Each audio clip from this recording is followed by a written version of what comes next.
मोहिनी धर्मपुर नाम के एक गांव में रहती थी, जहां ज्यादा सुख सुविधा थी। मोहिनी बचपन से बहुत से सपने देखने वाली लड़की थी, जो हमेशा दूसरों की मदद के लिए तैयार रहती थी। उसके पिता एक बकरी चरवाहा थे, जिनके पास ढेर सारी बकरियां थी। मोहिनी भी बकरियों को लेकर ऊंची पहाड़ों पर चराने के लिए ले जाती थी। उस ऊंची पहाड़ी से कई सारे बादल ही बादल नजर आते थे। उन बादलों को देखकर मोहिनी कहती, शादी से पहले तो मुझे ये धर्मपुर गाँव मिल गया, लेकिन शादी के बाद काश मुझे कोई जादुई गांव वाला ससुराल मिल जाए, जहाँ खूब सारे बादल हो, जिन पर बैठकर मैं उड़ सकूं, चंदा मामा सूरज से मैं बातें कर सकूं। हाय, काश ऐसा जादुई गांव का ससुराल मुझे मिल जाए, तो फिर अपनी तो लाइफ सेट हो जाए। बस मैडम, अगर दिन में सपने देख लिए हो तो अब नींद से जाग जा। और वो देख, तेरी बकरी पहाड़ से नीचे की ओर जा रही है। कहीं ऐसा ना हो कि वो पहाड़ी से नीचे गिर जाए और तेरे माँ बापू आज ही तुझे पीट पीट कर तेरे जादुई वाले गाँव में पहुंचा दे। नहीं, चल उसे रोकते हैं, जल्दी चल। मोहिनी अपने माँ बाप के साथ रहती थी। उसके पिता बकरी चरवाहा थे। मोहिनी उनकी इकलौती बेटी थी। उसकी अब शादी की उम्र हो चली थी, इसलिए अब उसके घर वाले उसके लिए लड़का देखने लगे। कुछ समय बाद उन्होंने विक्रम नाम के लड़के से मोहिनी का ब्याह कर दिया। मोहिनी अपने ससुराल आ गई। सुहाग रात की अगली सुबह ठंड के मौसम में मोहिनी अंगड़ाइयां लेते हुए बिस्तर से नीचे उतरी। उसका पति विक्रम अभी तक सो रहा था। हाय, ये तो मुझे सचमुच जादुई गांव का ससुराल मिल गया। मेरा तो सपना सच हो गया। तभी बादलों में से उड़ती हुई एक परी आई। ससुराल की पहली सुबह मुबारक हो महारानी, आपका दिन शुभ हो। अब मैं चलती हूँ। मोहिनी को ये सब देखकर बहुत अच्छा लग रहा था। अचानक उसके पास ही एक बादलों का ढेर आ गया। मोहिनी ने बादलों को छुआ और उसे छूते ही वो बादलों पर बैठ गई। बादलों पर बैठकर ही वो उड़ने लगी। ऐसा सुख तो मेरी किसी भी सहेली को नहीं मिला होगा। तभी उसके सामने चंदा मामा आ गए। कैसी हो मेरी भांजी? अरे चंदा मामा, मैंने तो सुना था आप रात में निकलते हो, आप दिन में कैसे आ गए? रात में तो मैं बाकी लोगों के लिए निकलता हूँ, मैं खास तुम्हारे लिए आया हूँ। तुम दिन रात जब भी मुझे बुलाओगी मैं आ जाऊंगा। चलो, मैं तुम्हें अपने दोस्तों से मिलवाता हूँ। ठीक है, चलिए। चंदा मामा ने मोहिनी को अपनी गोद में ले लिया। अब वो चांद पर ही बैठी थी। चंदा मामा उड़ते उड़ते उसे सबसे पहले सूरज के पास लेकर चले गए। कैसी है मेरी भतीजी? बादलों की दुनिया में तुम्हारा स्वागत है। सूरज चाचू, आप? मुझे तो यकीन ही नहीं हो रहा कि मैं आप लोगों से मिल पा रही हूँ। कहीं मैं ये कोई सपना तो नहीं देख रही हूँ? कहीं ऐसा तो नहीं होगा कि अचानक से कुल का पिंड मेरी खोपड़ी पर गिरेगा और मेरी नींद खुल जाएगी? अरे नहीं मोहिनी, ये जीती जागती सच्चाई है। मैं तुम्हारा चाचा हूँ। तुम्हें कोई भी ग्रह परेशान करे तो सबसे पहले मुझे बताना, मैं सबको जलाकर खाक कर दूंगा। चलो मोहिनी, अब मैं तुम्हें अपने बाकी दोस्तों से मिलवाता हूँ। चंदा मामा मोहिनी को लेकर बृहस्पति ग्रह के पास चले गए। बृहस्पति ग्रह के पास पहुँचते ही इतनी तेज तूफान आया कि मोहिनी बादलों सहित अपने बिस्तर पर विक्रम के पास जाकर गिरी। विक्रम, इतनी अच्छी दुनिया में आकर तुम सो रहे हो? पता है, सुबह सुबह चंदा मामा मुझे अपने दोस्तों से मिलवाने ले गए थे। मैं सूरज चाचू से मिलकर आई हूँ। पता है आपको? विक्रम नहाने के लिए झरने के नीचे चला गया। मोहिनी जब अपनी सास के कमरे में गई तो वो पहले से ही नहा धोकर तैयार हो चुकी थी। सासू माँ, मैं आपको जगाने ही आ रही थी, आप तो पहले ही उठ गई।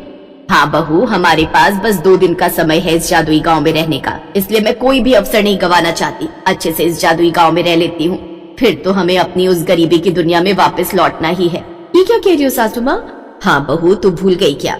ठीक है, मैं तुझे फिर से याद दिला देती हूँ।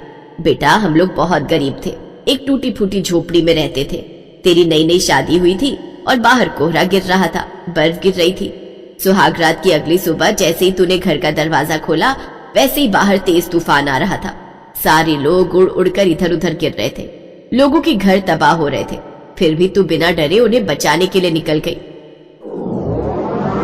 अरे वाह, बाहर कोहरा तो ऐसे गिर रहा है जैसे कि कोई स्वर्ग हो। लेकिन ये क्या, इतनी तेज तूफान में सारे गांव के लोग इधर और उधर उड़े जा रहे हैं। लोगों के घर भी तबाह हो रहे हैं। मुझे सबको बचाना होगा।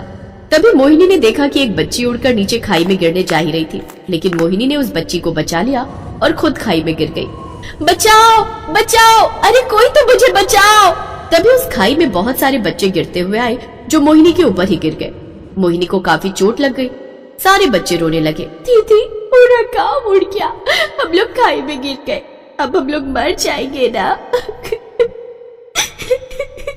नहीं बच्चों, ना ही मैं तुम लोगों को मरने दूंगी और ना ही इस गांव को कुछ होने दूंगी। सबको ऊपर लेकर चलूंगी।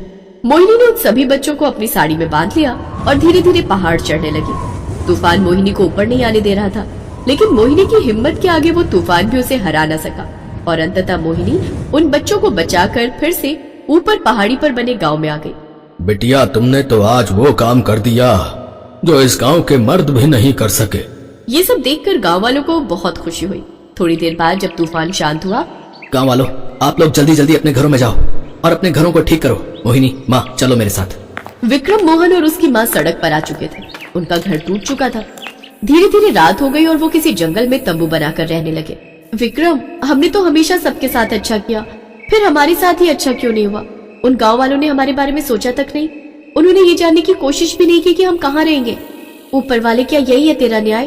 तभी वहाँ पर इंद्रदेव प्रकट हुए। विक्रम, मोहिनी और उसकी सास ने हाथ जोड़ लिए। हे इंद्रदेव, इतना भयंकर तूफान लाने की क्या जरूरत थी, जिसमें हमारा घर और परिवार ही उजड़ गया? हे देवी, मैं कुछ भी नहीं करता। जो कुदरत का नियम है स्वयं घटित होता है, लेकिन तुम लोगों ने मुझे प्रसन्न कर दिया। बिना अपनी जान की परवाह किए अपने गांव को बचाया। अब तुम बताओ, तुम्हें क्या चाहिए? आप तो इंद्रदेव भगवान हो ना। हम मनुष्यों की ख्वाहिश पूरी करना तो आपके बाएं हाथ का खेल है। मेरा बचपन से एक सपना था कि मेरा जादुई गांव में ससुराल हो, जहां मैं बादलों में उड़ सकूं। क्या मेरा ये सपना पूरा हो सकता है? धरती लोक पर जादुई गांव होना तो असंभव है, लेकिन हाँ, केवल 2 दिन के लिए मैं तुम्हें बादलों में जादुई गांव का ससुराल दे देता हूँ, ताकि तुम अपने बचपन के सपने को जी सको। इतना कहकर इंद्रदेव अंतर्ध्यान हो गए और कहानी एक बार फिर से प्रेजेंट टाइम में वापस आ गई। अरे हाँ, मुझे अब याद आया, मैं तो इस जादुई गांव की ससुराल में ऐसा खो गई थी, कुछ याद ही नहीं रहा। उनके घर को इंद्रदेव ने धन दौलत से भर दिया था और घर के बाहर बिल्कुल बादलों जैसा ही माहौल था। तभी वहाँ पर इंद्रदेव आ गए। मोहिनी की मासूमियत की वजह से मुझे ये करना पड़ा। ये राजमहल तुम्हारा है, ये सारी धन दौलत तुम्हारी है। ये सब जानकर मोहिनी बहुत खुश हुई। थोड़ी ही देर बाद गांव वाले उनके राजमहल में आए और माफी मांगने लगे। अरे, आप लोगों ने बिना अपनी जान की परवाह किए हमें बचाया, लेकिन सब कुछ ठीक हो जाने के बाद हम इतने मतलबी हो गए कि आपके घर की तरफ ध्यान ही नहीं दिया। ऊपर वाले ने आपको आपके कर्मों का फल आपको दे दिया। आप लोग हमेशा खुश रहे। अब मोहिनी का जादुई गांव का ससुराल तो नहीं था, लेकिन वो राजमहल किसी जादुई महल से कम भी नहीं था, जहाँ हर तरह की सुख सुविधा थी। अब मोहिनी अपने पति विक्रम और अपनी सासू माँ के साथ खुशी खुशी उस राजमहल में राज करने लगी।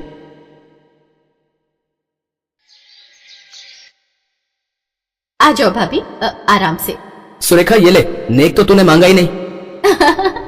क्योंकि मुझे पता था कि आप मुझे बिना मांगे ही दे दोगे। अब भैया, भाभी को अंदर ले आओ, आप दोनों फ्रेश हो जाओ, मैं नाश्ता भिजवाती हूँ।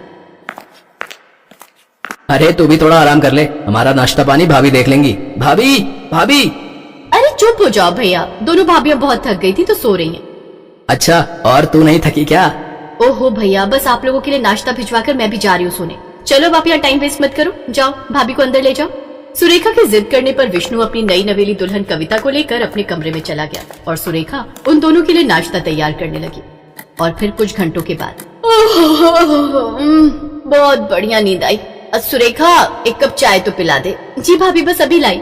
रुको सुरेखा, चाय तो मैं भी लूंगी, पर साथ में खाने के लिए भी कुछ बना देना। वो क्या है ना, खाली चाय गैस बनाती है मुझे। जी भाभी। सुरेखा सारे काम निपटाकर थोड़ा आराम करने ही जा रही थी कि तभी उसकी दोनों बड़ी भाभियों ने उसे नए काम बता दिए, जिन्हें वो बेचारी बिना कुछ कहे चुपचाप करने चली गई। असल में सुरेखा के माता पिता जिंदा नहीं थे और अब उसकी जिम्मेदारी उसके 3 भाइयों जयेश, रमेश और विष्णु पर थी। और सुरेखा अपने तीनों भाइयों की लाडली थी, लेकिन उसकी दोनों बड़ी भाभियां एक नंबर की कामचोर थी, लेकिन दिमाग से बहुत चालाक थी। अपने पतियों के सामने तो वो सुरेखा को सिर आंखों पर बिठाकर रखती थी, लेकिन उनके इधर उधर होते ही उस पर ऑर्डर जमाना शुरू कर देती थी। सुरेखा ने कभी इसकी शिकायत नहीं की, क्योंकि वो नहीं चाहती थी कि उसकी वजह से घर में बवाल हो। लेकिन अब घर में एक और बहू थी। अरे दीदी, मुझे लगा आप सो रही होंगी। अब इस वक्त चाय कोई मेहमान आए क्या? नहीं नहीं, वो बड़ी और छोटी भाभी जग गई है ना, तो उनके लिए चाय बना रही हूँ। अच्छा, वैसे है कहाँ भाभी? मेरी तो उनसे मुलाकात ही नहीं हुई। हाँ, वो आपसे शाम को मिलेंगी आपकी मुंह दिखाई के वक्त। ठीक है, लाइए मैं आपकी मदद कर देती हूँ। अरे नहीं भाभी, मैं कर लूंगी, आप जाकर आराम करो, और कुछ भी चाहिए हो तो मुझसे कहना। कविता ये देखकर हैरान थी कि घर की इकलौती बेटी काम पर काम किए जा रही है और दोनों भाभियों को अपने कमरे से निकलने तक की फुर्सत नहीं है। लेकिन फिलहाल वो भी चुप रही और फिर शाम को, बिल्कुल सही कहा आंटी, बस इस हीरे को तराशने का काम अब हमें करना है। सही कहा भाभी। अब वैसे कविता, तुम किसी बात की चिंता मत करना, जैसा हम कहें बस वैसा ही करती जाना। क्यों भाई, तुम दोनों क्या इसकी सास हो? सास नहीं, पर हम जेठानियां तो है ना इसकी। इस घर के तौर तरीके तो हम ही सिखाएंगे ना इसे। पहले खुद तो सीख लो तौर तरीके, फिर इसे सिखाना। मेहमान का इतना कहना था कि नीरजा और नंदिता वहीं उससे लड़ने के लिए तैयार हो गई। तब सुरेखा ने बीच में आकर किसी तरह मामला शांत कराया और ये सब देखकर कविता को इतना तो समझ में आ गया कि उसे अपनी जेठानियों से क्या नहीं सीखना है। और फिर अगले दिन, वाह भाई वाह, आज आलू के पराठे तो गजब बने भाई। कविता भाभी ने बनाए हैं। और जरा ये खीर तो खाकर देखिए भैया, ये तो कमाल की बनाई है कविता भाभी ने। अब आज सारा काम इन्होंने ही किया, मुझे तो किसी काम में हाथ भी नहीं लगाने दिया। कविता, इसके लिए तो तुम्हें इनाम मिलना चाहिए, क्यों भैया? इतना कहकर जयेश अपनी जेब से कुछ पैसे निकालकर कविता को दे देता है और फिर रमेश ने भी ऐसा ही किया। ये देखकर जहाँ कविता, सुरेखा और विष्णु बहुत खुश थे, तो वहीं नीरजा और नंदिता जलकर राख हो चुकी थी। नाश्ते के बाद नीरजा के कमरे में दोनों काफी देर तक खुसुर फुसुर करती रही और फिर उन्होंने कविता को भी उस कमरे में बुला लिया और फिर, जी भाभी आपने बुलाया मुझे? हाँ कविता, कुछ बात करनी है तुमसे, वैसे कुछ समझाना था, अगर तुम समझना चाहो तो। कहिए ना भाभी। कविता, तुम घर के कामों में जरूरत से ज्यादा ही लग रही हो, इतना परेशान होने की जरूरत नहीं है, सुरेखा सब अच्छे से कर लेती है। अरे पर भाभी वो क्यों करे सारा काम, हम बहुओं की भी तो। अब हमें गलत मत समझो कविता, हम ये सब सुरेखा की भलाई के लिए कर रही हैं। तुमने देखा तो है, सुरेखा दिखने में ज्यादा सुंदर तो है नहीं। अब ऐसे में अगर घर के कामकाज भी अच्छे से नहीं सीखेगी तब तो होने से रहा उसका ब्याह। हाँ और नहीं तो क्या, तीनों भाई पिछले 4 सालों से जी जान से कोशिश कर रहे हैं, उसके दहेज पर सब कुछ लुटाने को तैयार है, पर बावजूद इसके एक भी जगह बात नहीं बनी। तब हमने सोचा कि रंग रूप से ना सही, पर हो सकता है कि गुणों से ही अपनी सुरेखा के भाग खुल जाए और कोई उसे पसंद कर ले। पर भाभी, अरे तुम ज्यादा दिमाग मत लगाओ कविता, हमने कहा ना कि इसी में सबकी भलाई है। और सुनो, सुरेखा के भाइयों के सामने ये जाहिर मत करना कभी। असल में तीनों भाइयों के दिमाग में हमारे सास ससुर एक फितूर भर कर गए हैं कि सुरेखा के पैर बड़े शुभ हैं। अरे अगर इतनी ही खुशकिस्मत होती तो अब तक ससुराल ना पहुंच गई होती, अपने यहाँ मायके में ही पड़ी रहती क्या? बिल्कुल सही कहा भाभी। कविता तुम खुद ही सोचो, आखिर जरूरत क्या है घर के कामों में खुद को झोंकने की? आराम से सारा दिन आराम करो और जब ये लोग ऑफिस से आ जाएं तो फटाफट पहुंच जाओ किचन में, तब तक सुरेखा सब करके रखती है। और मजे की बात तो ये कि वो अपने भाइयों से कुछ कहती भी नहीं। चुप हो जा। अब कविता, तुम समझ रही हो ना जो हम कहना चाह रहे हैं? हाँ भाभी मैं सब समझ गई। अब मैं जाऊँ? हाँ जाओ ना, पर सीधा अपने कमरे में जाना, रसोई में नहीं। इसके बाद कविता वहाँ से सीधा अपने कमरे में गई और कई घंटों तक बाहर नहीं निकली। ये देखकर दोनों बड़ी बहुओं को लगा कि उनका तीर बिल्कुल सही निशाने पर लगा है और उसकी देवरानी कविता भी अब उनकी टीम में है। और फिर करीब 1 हफ्ते बाद, अरे कविता, तुमने पहले क्यों नहीं बताया कि तुम्हारे मायके वाले आ रहे हैं? रुको मैं अभी पानी मंगवाती हूँ। सुरेखा, ओ सुरेखा। रुकिए भाभी, पानी मैं लेकर आती हूँ। अरे नहीं, तुम्हारे घर वाले आए हैं, तुम यहाँ बैठकर सबसे बातें करो, अब सुरेखा कर लेगी सब कुछ। नहीं भाभी, आज ये सब मुझसे मिलने नहीं बल्कि सुरेखा दीदी से ही मिलने आए हैं। आप दोनों बैठिए ना, मैं बस अभी आई। नीरजा और नंदिता को कुछ समझ में नहीं आ रहा था कि आखिर हो क्या रहा है। तब तक तीनों भाई भी घर आ गए और फिर भाई जिस दिन मुझे कविता ने सारी बात बताई मेरा तो दिल खुश हो गया। सच भैया, अपने सुरेखा के लिए जैसा चाहा था वैसा परिवार अब जाकर मिला है। हाँ भैया, ये बढ़िया हो जाएगा, कविता का मायका सुरेखा का ससुराल हो जाएगा। वैसे भी दोनों में खूब पटती है। ये लो, सुरेखा आ गई। हाँ तो भैया, लड़की सुशील है, संस्कारी है, इस बात की गारंटी तो मेरी, बाकी सब आप देख लो। सुंदर भी है। मुझे रिश्ता मंजूर है। सुरेखा दीदी, आप भी अच्छे से देख लो, लड़का इंजीनियर है, संस्कारी है और मेरा भाई है। सुरेखा ने सर्वेश को देखा और फिर मुस्कुराकर कविता को और फिर, लो जी, इसी बात पर निकालो बालूशाही, क्योंकि जब मियाँ बीवी राजी तो क्या करेंगी भाभी? अब मेरा मतलब है काजी। तो इस तरह सुरेखा का रिश्ता तय हो गया और अब वो बहुत जल्द दुल्हन बनकर अपने घर से विदा लेने वाली थी। दूसरी तरफ उसकी दोनों भाभियों को ये समझ नहीं आ रहा था कि सुरेखा की विदाई के बाद अब उनकी दाल कैसे गलेगी, क्योंकि कविता से जीत पाना तो फिलहाल उन्हें नामुमकिन ही लग रहा था।